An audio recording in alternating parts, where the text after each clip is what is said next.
Hi students, this is Dr. Ganesham Chavan. Today we are having presentation on cell communication.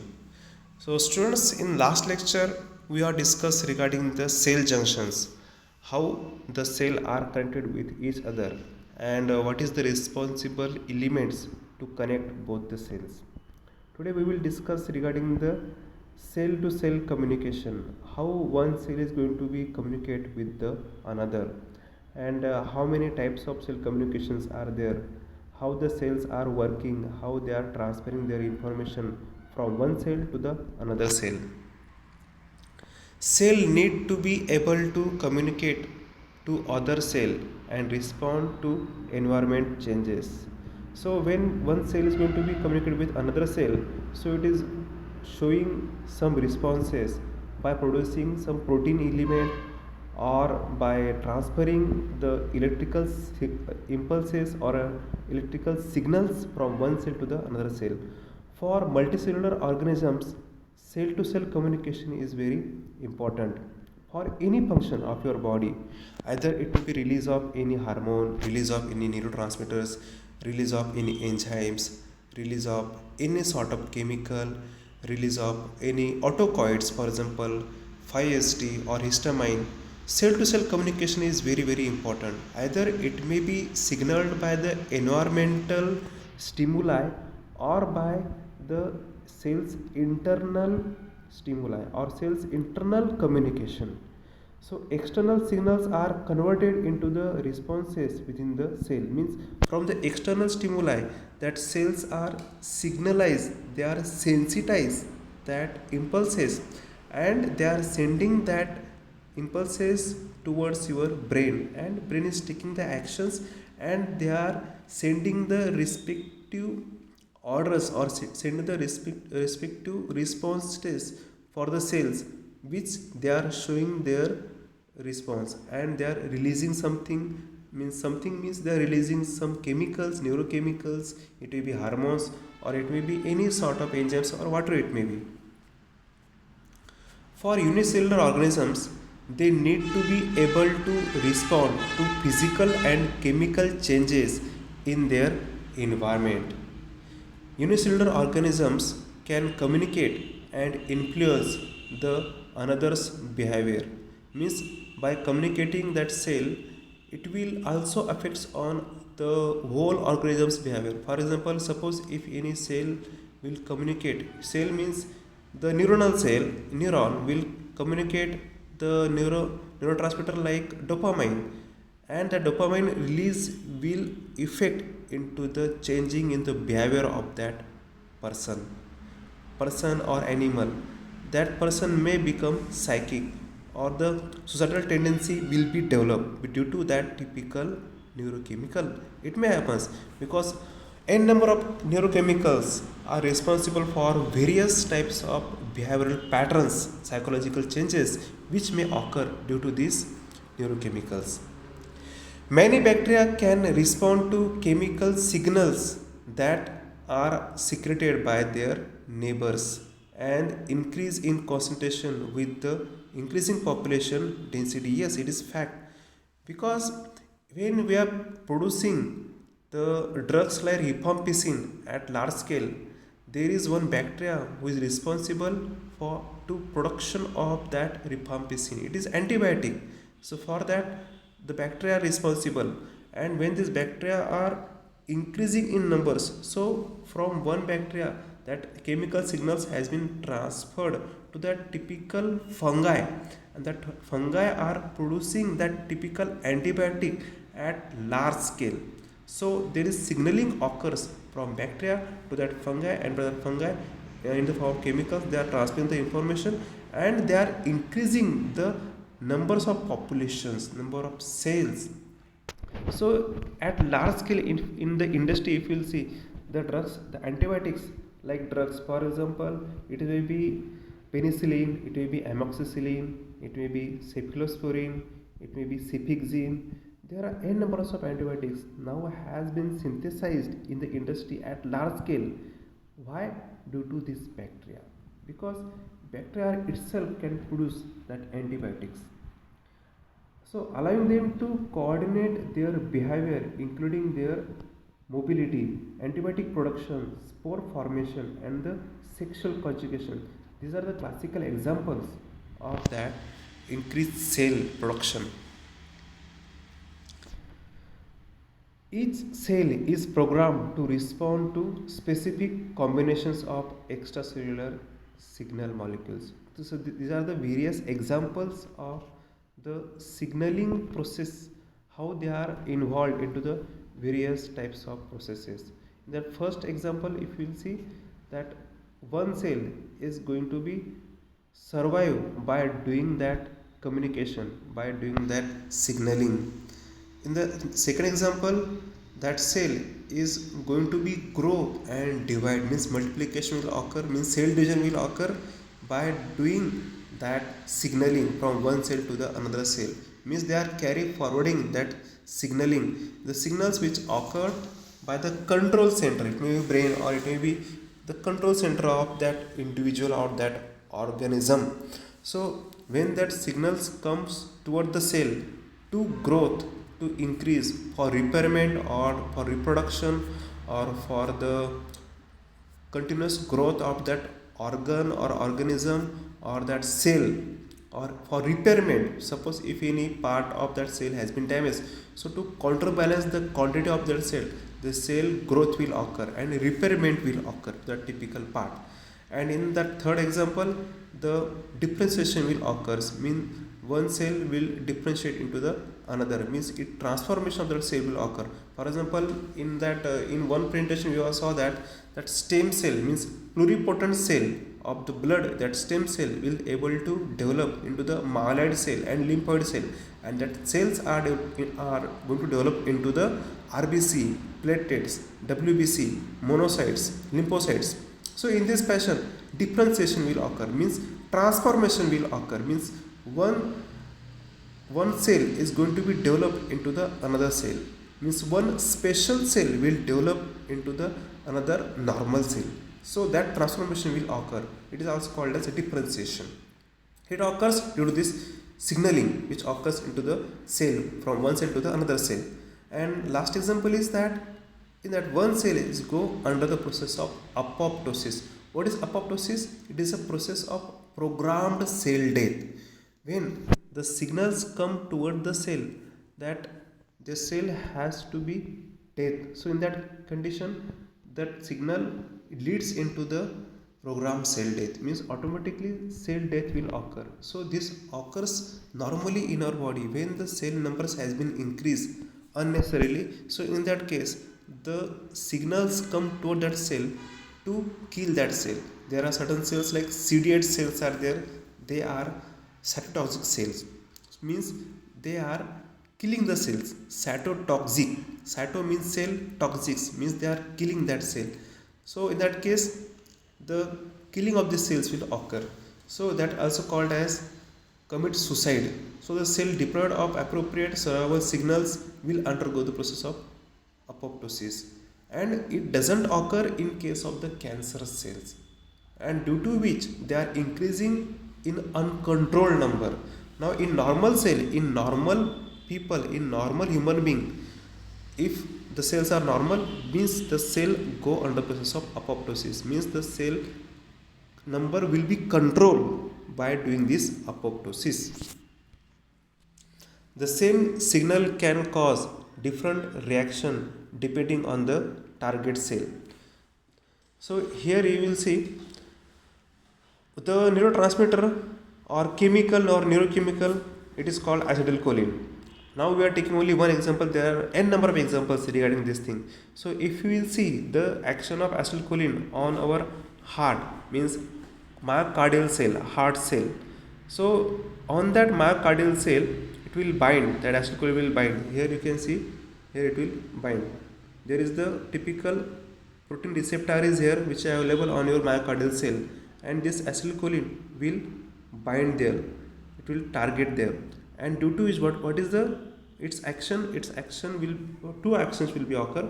Either it will decrease the heart rate, spontaneous heart rate decline will be there. Sometimes by the higher dose of this drug person can die also, or bradycardia will occur. What is bradycardia? It is decline into the heart rate than normal. What is normal heart rate? It is 72 beats per minute, and when it will decline than the normal, it reaches to the 60 or 50, sometimes 20 also. It is very critical condition. So for that we have to counterbalance our heart rate. And another action will be on your force of contraction. Our pulse of contraction also will be declined. What is pulse of contraction? Means heart is pumping. It is pumping by some rate and by some amplitude. Means if heart will completely contract, and means it will throw that blood towards aorta, completely blood will be throw. And if heart will contract not completely or halfly, means the contraction rate is less. So that effect will be there on your heart. Means heart will not completely contract, means the blood which is available into the heart will not going to be throw outside means into your aorta, means towards your body.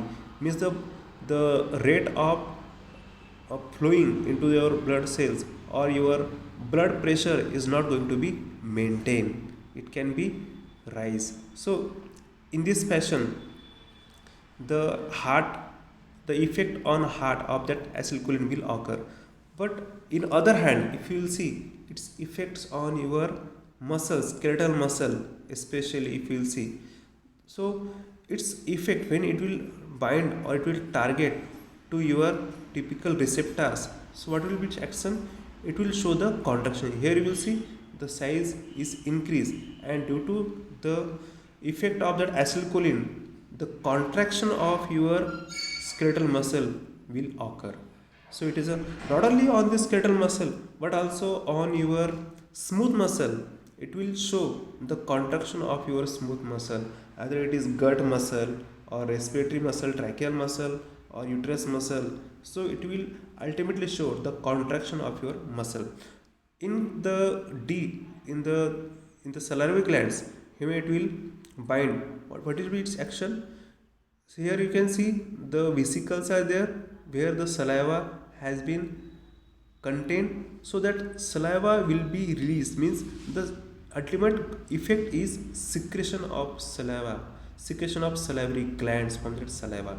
That will be its ultimate effects. So in this fashion the signaling has been occurred. So there is only one neurochemical or one chemical like acetylcholine, chemical or agent or drug. So it is having the different actions at the different places. One action has been remained to discuss, that is its action on our brain. Suppose if it will bind to our brain or it will bind to our neurons of our brain, what will be its action? It will increase the memory enhancing action will be there. So that acetylcholine is responsible to maintain the memory and to increase the memory. And suppose if acetylcholine will be decreased, if depletion of acetylcholine will be there in your brain, what will its ultimate effects? Its effects will be dementia or amnesia will be there. Mostly it will occurs in case of our Alzheimer disease or Huntington disease. The level of acetylcholine has been declined. Now here the yeast cell identify their mates by cell signaling. It is also another example of cell signaling. So exchange of mating factors. Mating factors means they are mating. So for their reproduction, for increasing of their numbers, these yeast cell will be doing mating. So each cell type secretes the mating factors. They will secrete mating factors and binding to the receptor on the other cell type. So they are having the factors, mating factors are available here.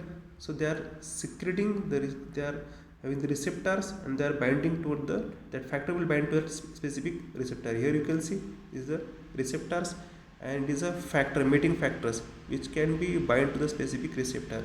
Here also from the alpha cell, the specific that factors, mating factors will bind to here to the another cell of that yeast at that receptor, means beta, A and alpha. So here the yeast cell mating type A and yeast cell mating type alpha. So both at both the places the factors will be transferred from the one cell to the another cell. Mating binding of factor to receptors includes changing in the cell that leading to their fusion. So due to which the fusion will occurs, because mating will occur. The factor has been released, and due to which they will join together. Mating will occur, and due to which the new cell has been developed. The nucleus of the fusion cell includes all the genes from the A and alpha cell. So here this is the new fusion, developed entity which has been developed by the fusion of these two yeast cell. This new developed entity is having both the characters A and alpha.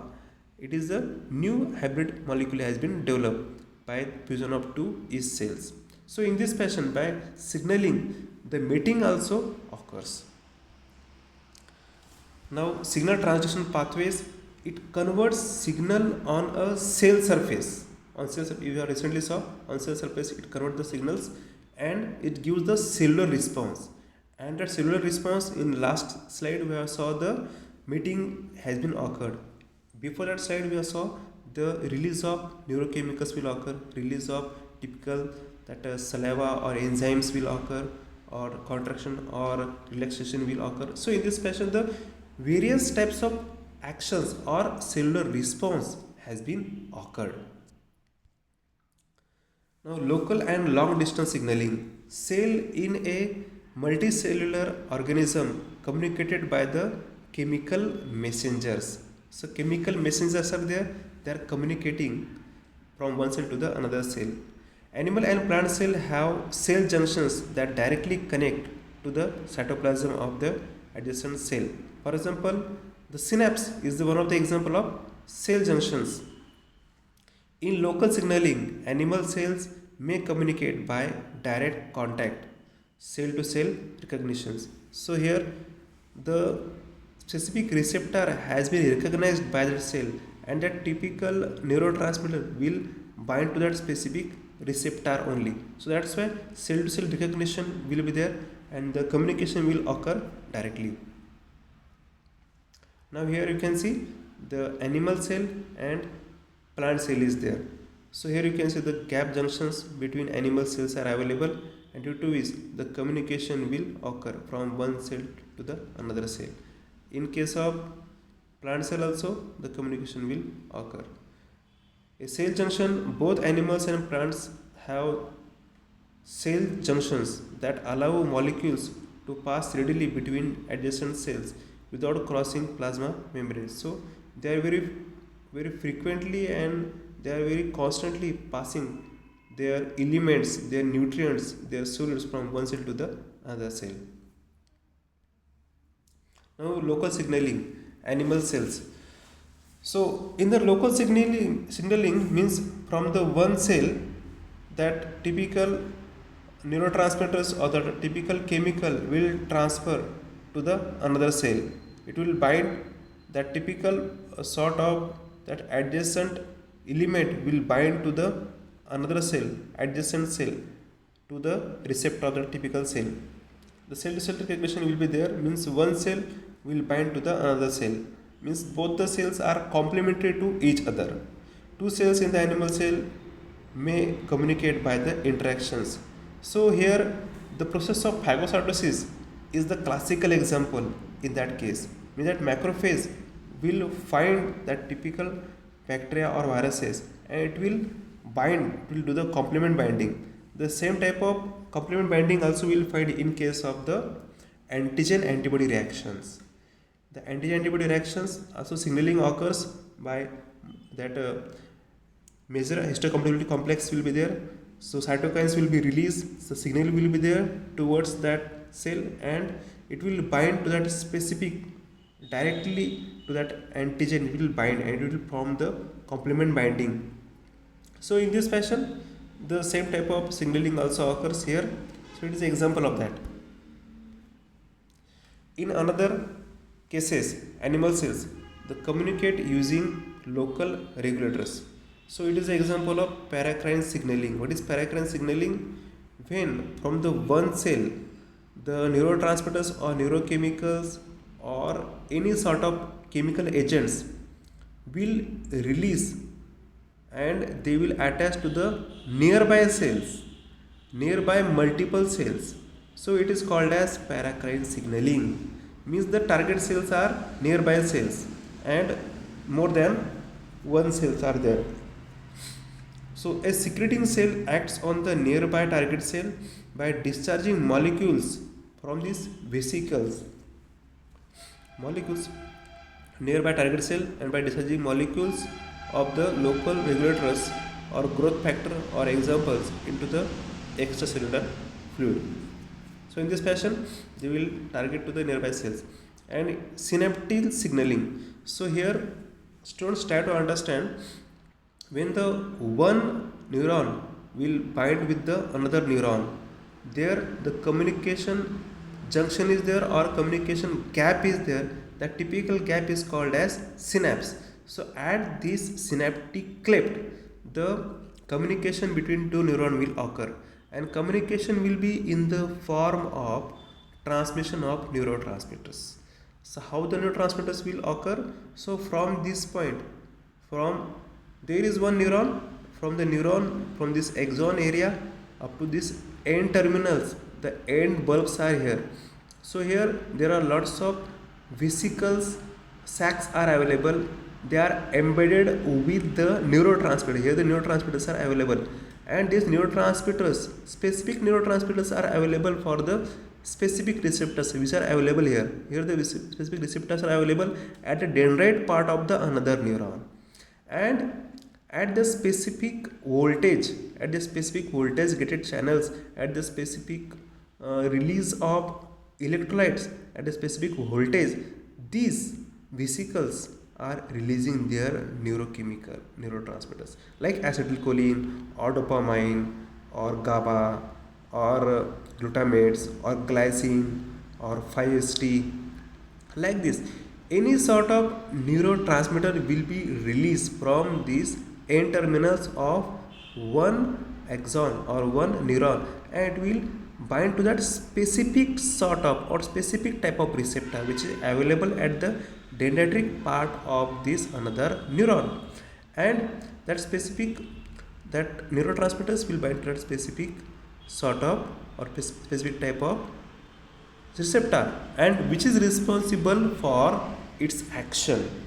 For example, suppose the 5-HT receptor, 5-HT receptor is available here, and suppose the 5-HT neurotransmitter will release from this N terminal from the first neuron, and it will bind to that specific types of receptor. Now for 5-HT also, from 1 to 7 5-HT receptors are available. Suppose from that 5-HT3 receptor is available here, that 5-HT receptors will take that 5-HT neurotransmitters and it will show its action. What is its action? Its action is on GIT. The emesis production will be there, means vomiting sensation will be there if it will sensitize that 5-HT3 receptor specifically. So it is only one action. Like that, various reactions you will find. The specific receptor for histamine also available here, for acetylcholine also available here. So recently I discussed the action of acetylcholine. So like that, various types of actions will you find here. For example, suppose the noradrenaline receptor is available here. Suppose beta 1 receptor is available here, and the noradrenaline which is released from this first neuron, it will bind to that beta 1 receptor, and beta 1 receptor is having action on heart. So that noradrenaline is responsible for increased blood pressure and increased heart rate as well. So in this fashion, try to understand how the signaling occurs in our neuron. This is very important. Try to understand what I am telling. Now long distance signaling, both plants and animals use hormones. So here the exocrine cells and the endocrine cells. The exocrine cells, as we saw, where is the requirement at a time, at a place the release will occur.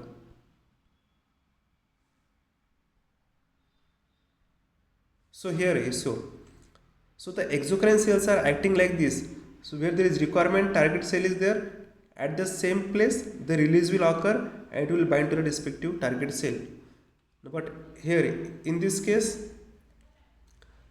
in case of the endocrine cell, the target cell is at the far away from the release center. So here the endocrine cells, they are releasing, for example, pituitary gland. So they are releasing their hormone at another place and we are getting its action at another place. It is called endocrine system and it is called hormonal innervation or hormonal regulation. So here you can see, suppose in pituitary gland they are releasing the hormone like LH and FSH. It will come into the blood and from this blood it will transfer toward the specific gonads. Here gonads are available here. So for example, in case of female, suppose the female gonad, so it will reach toward the ovary here. So that FS and LSH is responsible for maintenance of our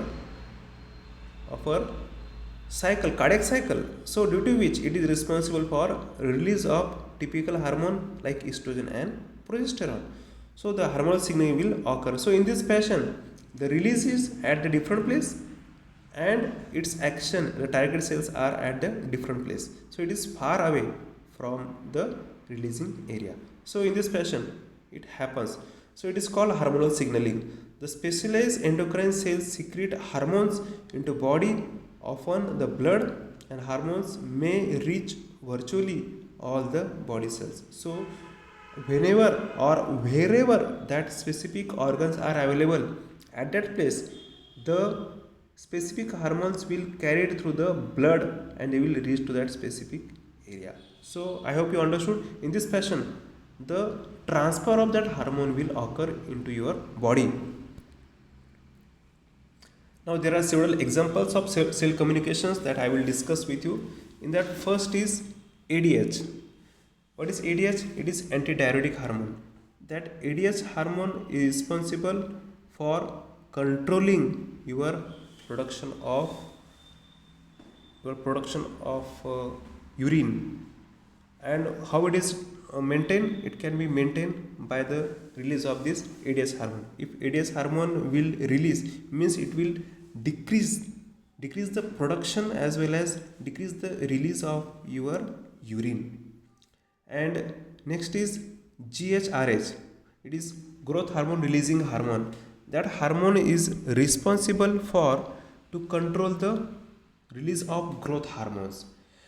And that growth hormone can be released by our pituitary gland and it go to your respective cells for the cell division and it control that cell division. If it require, so it will allow to do the reproduction, to do the cell production, cell division and to do the growth of our body. GHIH, it is growth hormone inhibitory action, inhibitory hormone. So it require when we have to control our body growth, to control our cell division. So in that case it will release from the pituitary gland and it will give the order to the respective cell to stop the cell division, to stop the growth. It is very important in our body. Next is CRH. It is corticotropin releasing hormone. So it is released by our adrenal gland and it is also responsible for corticotropin to be released. For corticotropin is nothing but the cortisol. It requires for our various body functions. Next is ACTH, which has been released by our pituitary gland. What is ACTH? It is adrenocorticotropin releasing adrenocorticotropin hormone, and that hormone is also responsible for various body functions. And from the pituitary gland it will release and it will give its action to yours adrenal gland and other parts of your body. Now TSH, it is thyroid stimulating hormone. Again it will be released by the pituitary gland and your action will be shown by our thyroid gland, and means for the production or development or release of your thyroxine T4 and T3. the thyroid glands are responsible. So their release and their control at a different place. Next is luteinizing hormone and follicle stimulating hormone. So again they are releasing from our pituitary gland, and their actions are at the respective gonads in case of males, at the testes, and in case of females at the ovaries. Means for development or for the maintenance of our uh, periods or development of the menstrual cycle, that LH and FSS are required. Next is PTS. It is parathyroid hormone. Again it will be released by our pituitary gland from the posterior part, and it is responsible for the maintenance of our calcium level. It will increase the calcium level by releasing that calcium from the bones. And next is calcitonin. It is having the reverse action. Again its action at your bones, and that parathyroid hormone is responsible, the parathyroid gland is responsible for that. And the calcitonin is having the action of to decrease the calcium level into the blood, and it is try to deposit or increase the level of calcium into the bones. Means bones, it is going to be deposit that calcium, and from the blood it will decrease that calcium. Next is glucagon. The again if you see glucagon, it will release from the pancreas, from the alpha cells of your Langerhans cells, and that glucagon is having action to increase the blood sugar level. Next is HCG. It is also having action on our body. And next is epinephrine, which can be released from our adrenal gland, and it is also having actions on our gonads. It is also having actions on our blood sugar level. It will try to increase the blood sugar level. Means it will help that glucagon, along with the glucagon it will work, and it will increase the blood sugar level from the liver. So in this fashion there are certain examples. Means their action is at different place and they release at different place, but due to the cell communication, the one cell will communicate with the another cell, and by that way they are showing their actions. Early we Rutherland, he have discovered how the hormones epinephrine act on the cell, and suggested that cells receiving signals went through three processes. First is receptions, means they are getting the signals, they are absorbing the signals. Transduction means they are working on that signals, they are interpreting that signals, and they are working on that signals. And response, and they are showing the actions for that signals, showing the response for that signals. By this three way our cells are showing the actions. In that step 1 of cell signaling is that usually two molecules are involved, ligand or receptor. Means receptor who are taking or absorb that response, and ligand who is responsible for that response, who are attaching. Here you can see the attachment of typical ligand is there. What is ligand? Ligand is nothing but the chemicals. They are chemicals or electrolytes, for example sodium ions or calcium or chloride or GABA or dopamine. Any sort of that ligand will be there. The typical ligand, typical chemical or agent will bind to this typical receptor. Here the receptors are available at this cellular level, at this plasma level. Here the receptors are available, and this ligand will bind to that specific receptors. In second, transduction will occur. Once the ligand will bind to the receptor, here the interpretation of that typical ligand will proceed. They will try to understand, and they will work on that, and they will start to do the function on that, and that typical process called as transduction. They are transferring that information, and they are carry forward, and their movement will occur. The incorporation into the another form will occur. So relay molecules in signal transduction process. Now it is ready to show its action, and the final stage is called response. Means once the receptor will receive the ligand, it will show some changes will occur, that signal again transfers inside your body and it will finally take the action. It is called active of cellular response. The typical response will be occurred. So response will be occur in the form of release of any neurotransmitter, release of any hormone, release of any enzymes, release of any secretions, for example release of saliva or release of any sort of form, or formation of new proteins. These all are nothing but the response which can be shown by our cell.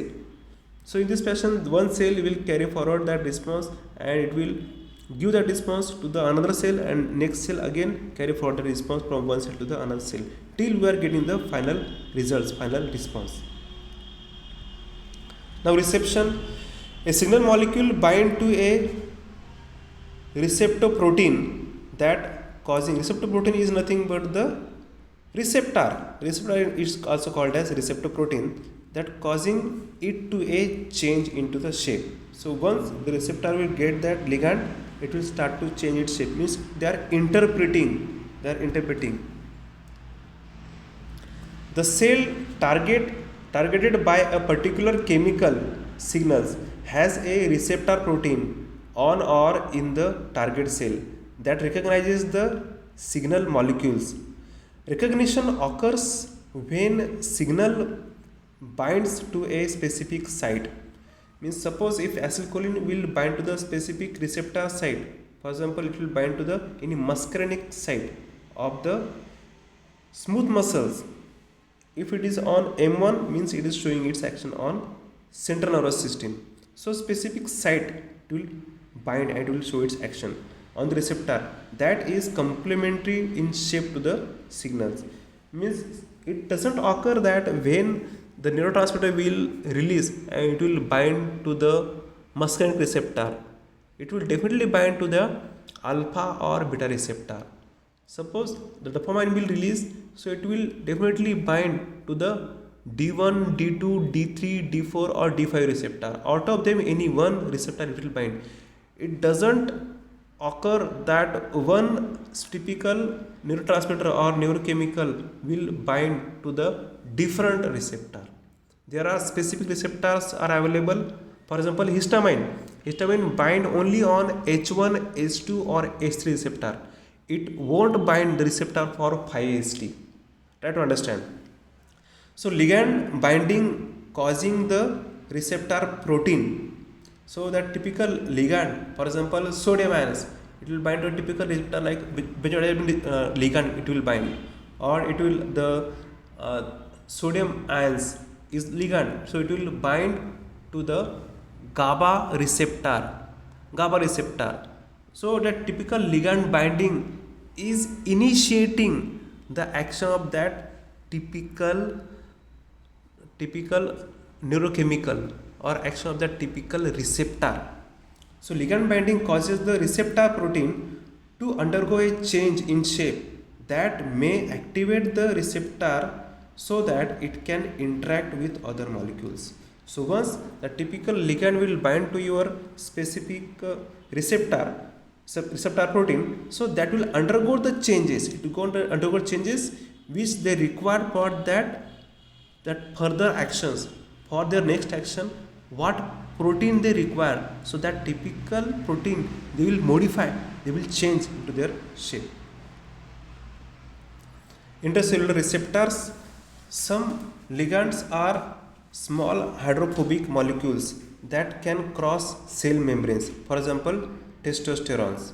Receptors that detect such ligand are intracellular, found in the cytosol or nucleus of the target cells.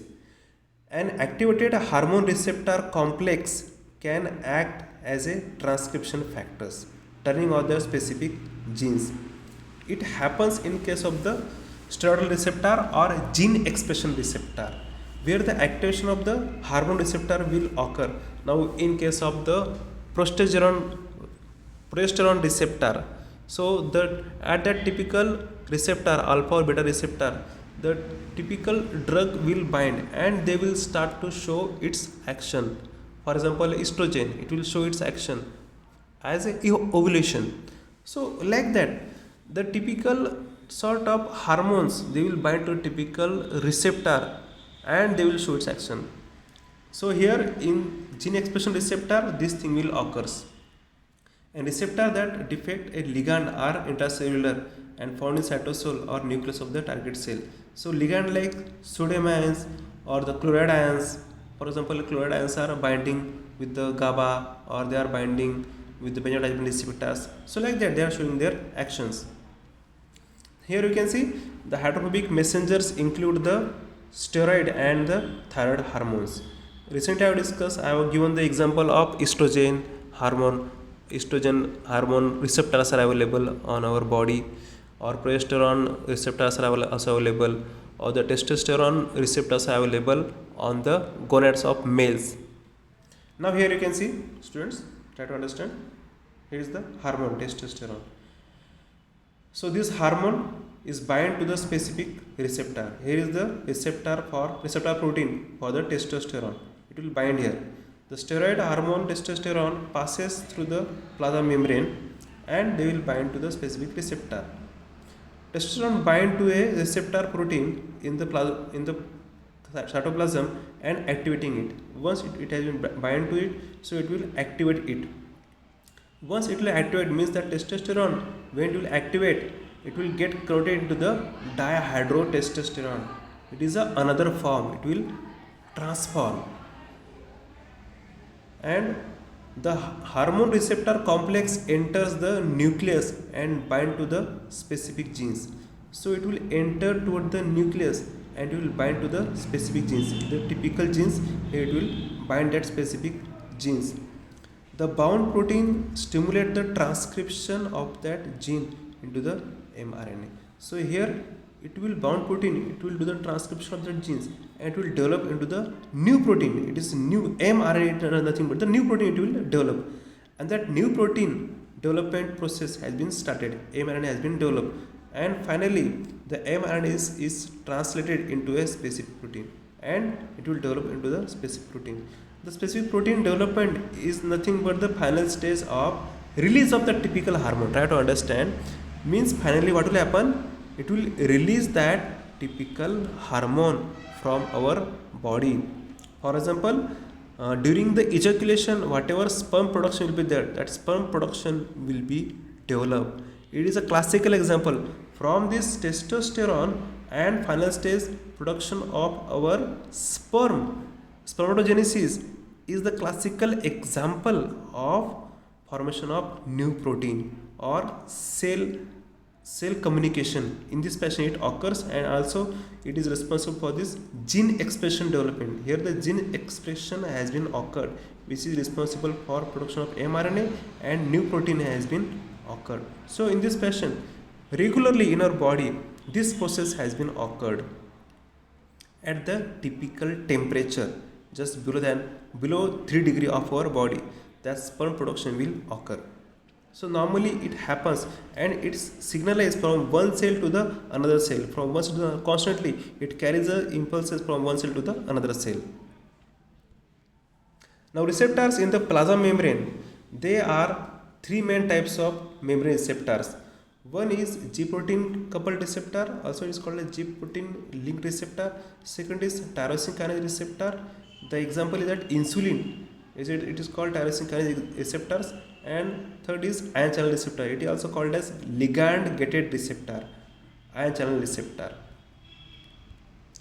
Now G protein linked receptor. So here the receptor is here, which have a typical G protein, and the typical sort of neurotransmitters or neurochemicals or any chemical or any agent, that signal molecule will bind here, and due to which binding, that GDP will get, it is initiating the process, so that GTP will get converted into the GDP, and this GTP is responsible, it displaces by the, this GDP is displaced by the GTP, and this GTP is responsible for your action.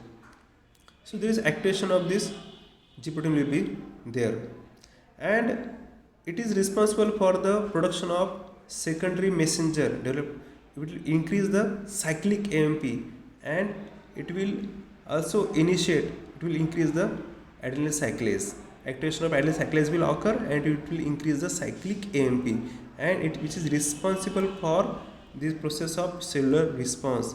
So, and this activated enzyme will occur. So typical enzymes or hormones, that typical release will be occurs. Now as we have discussed the various examples of LH, FSH or TSH, ACTH, CRH, GH, ADH. So all these types of hormones will release by this action, and cellular response will be there, means the hormones will be released. Now here the receptor kinase, tyrosine kinase example. So this is the another type of the receptor which is responsible for release of your typical sort of hormones. Here the you can see the signal molecules are there, and here alpha and beta sites are available. The sites of binding are available here. They are the binding areas. So and this is the transmembrane. So here the tyrosine kinase is, and the tyrosine kinase enzyme is there, and that enzyme is responsible for initiation of binding of this signal molecule towards your binding sites. So this receptor tyrosine kinase proteins, now it is in the inactive form. Now after this now these signaling molecules will bind towards your binding site alpha and beta. So at this point it will bind, and this tyrosine kinase enzyme will come together, it will produce the dimer, it will join together and it will release that enzyme. Tyrosine kinase enzyme will be released. Now after that, here now it will be activated in the form, and there is the that ADP will get converted into the ATP, and due to which that ATP, the activation of this tyrosine kinase enzyme will be there. So activation of tyrosine kinase region will be there, and it is fully activation receptor tyrosine kinase, and here the phosphorylation will occur, means the phosphate molecules will bind to that tyrosine kinase enzymes, and due to this phosphorylation, that phosphorylation is responsible for production of new proteins.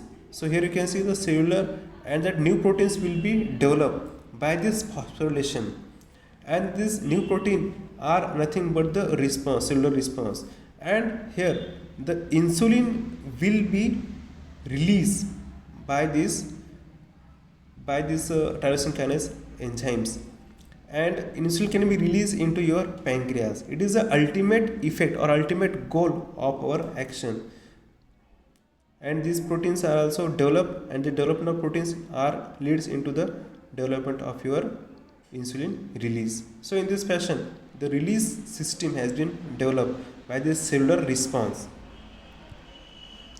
Now ion channel receptors, they are also called as ligand gated receptor. So either they are pentamer or dimer. So here the signaling molecules are there, they will be in form of sodium ions or calcium ions or chloride ions or potassium ions, whatever it may be, and this is the gates are there. So mostly it happens, it occurs into your heart, in the heart or into your brain, in the action potential process it happens. So voltage gated ion channels are there, and these ions are get entered, the when they will enter, when this voltage gated ion channels are going to be open. Due to that specific voltage, the channels will be, the gate will be open, and these ions will be get entered, and once they will entered, after that the enter of that ligand will be occurs, and once it will get entered, it is responsible for your cellular response, and after the specific voltage again that gate will be closed. So in this fashion, for your any actions, for example on your heart, suppose if you want to increase your heart rate, so that typical noradrenaline will be bind to your typical receptor, and they will show their actions. Transduction, the cascades of molecular interaction relay signal from the receptor to target molecules in the cell. Means once you are receiving that chemical or neurotransmitter into the receptor, the cascade of that molecule interaction will occurs and it will transform into the another form for its action. The transduction stage of signaling is usually a multi-step pathway, and these pathways amplify signals and providing more opportunities for coordination and regulation. If some molecules in pathway transmit a signal to multiple molecules of the next components in the series, the result can be large numbers of activated molecules at the end of the pathway. A small number of signal molecules can produce a large cellular response. Yes, it happens. A small triggering of your molecules are responsible for production of number of hormones, number of enzymes into your release into your stomach, or they are producing into our pancreas or into your liver or into your respective organs they are producing. So the quantity is not limited. For example, H cells produced into your stomach, so number of H cell molecules will be released and produced into your stomach. So like that, signaling transduction pathway, the molecules that relay a signal from receptor to response are mostly proteins, likely falling dominoes, and the receptor activates another proteins. So the receptors are always activating the another protein which activates another, and so on. When constantly they are activating, one cell will activate the another cell to produce the protein, and again that protein will also responsible for production of the protein for the next cell, adjacent cell. So constantly they are producing the proteins until the protein production, the response is activated, and finally response will be the release of typical hormone or release of typical enzymes or typical chemical or typical behavioral changes which occurs into our body. At each step, the signal is transduced into a different form, usually a shape changed in a protein. Protein phosphorylation and dephosphorylation. In many pathways, the signal is transmitted by cascade of protein phosphorylation. Protein kinase transfer phosphates from ATP to a protein to process called phosphorylation. As we have saw in case of tyrosine kinase enzymes, the phosphorylation of that enzyme is occurred, and due to which that typical agent will bind to that typical sort of receptors and it will release that insulin. So protein phosphates removes the phosphates from the protein, a process called dephosphorylation, and the process of removing that protein, it's called as dephosphorylation. So students, up to this we have studied. So the remaining part we'll see in